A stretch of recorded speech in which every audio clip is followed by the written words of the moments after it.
আল্লাহর হাবিব সাল্লাল্লাহু আলাইহি সাল্লাম এবং আউলিয়া কেরামের মাজার জিয়ারতের উদ্দেশ্যে যাওয়া যাবে কিনা? আরে বাবা, আল্লাহর হাবিব ওনার জান্নাতুল ফেরদৌস রওজা মুবারকের জিয়ারতের চেয়ে বড় ইবাদত ও সৌভাগ্যের কোনো কাজই নাই। এটা তো সবকিছুর ঊর্ধ্বে। আর আউলিয়া কেরামের মাজার জিয়ারতে আপনি যেতে পারেন নিয়ত করে, কোনো সমস্যা নাই। এই ব্যাপারে হাদিস আছে মুসলিম শরীফের। আল্লাহর হাবিব ইরশাদ করেছেন, কুনতু নাহাইতুকুম আন জিয়ারাতিল কুবুর, আমি তোমাদেরকে কবর জিয়ারত করতে নিষেধ করেছিলাম। আলা ফাজুরুহা, সাবধান, এখন তোমরা জিয়ারত করো। তা আল্লাহর হাবিব যে হুকুম করছেন, হুকুমটা মুতলাক।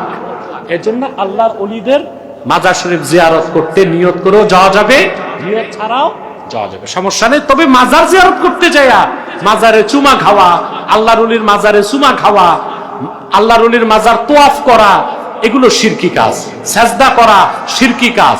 ওখানে আগরবাতি মোমবাতি দেওয়া বেদাতি কাজ। আপনারা যাবেন সুন্নত তরিকায় জিয়ারত করবেন, এতে আল্লাহর ওলির তাওয়াজ্জু পাবেন, আপনি লাভবান হবেন।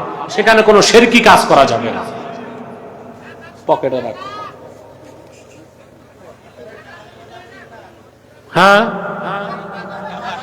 টাকা কি জন্য দিবেন? আল্লাহর ওলি তো দুনিয়ায় নাই, তো টাকা তো খাবে অন্যরা, তো দরকার কি দেওয়া? দরকার নাই। হ্যাঁ, তবে যদি আল্লাহর ওলির মাজারে মাহফিল হয়, এতিমখানা থাকে, মসজিদ থাকে, তখন আপনি পরিচালনার কাজে দিতে পারেন। এটা সম্পর্ক নিয়তের সাথে। কিসের সাথে? নিয়তের সাথে।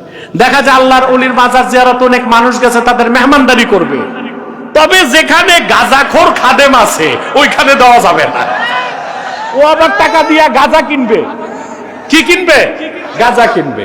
এগুলো ভাই দেখে শুনে চলবেন, নিয়ত ঠিক রাখবেন, তাতেই বেঁচে যাবেন।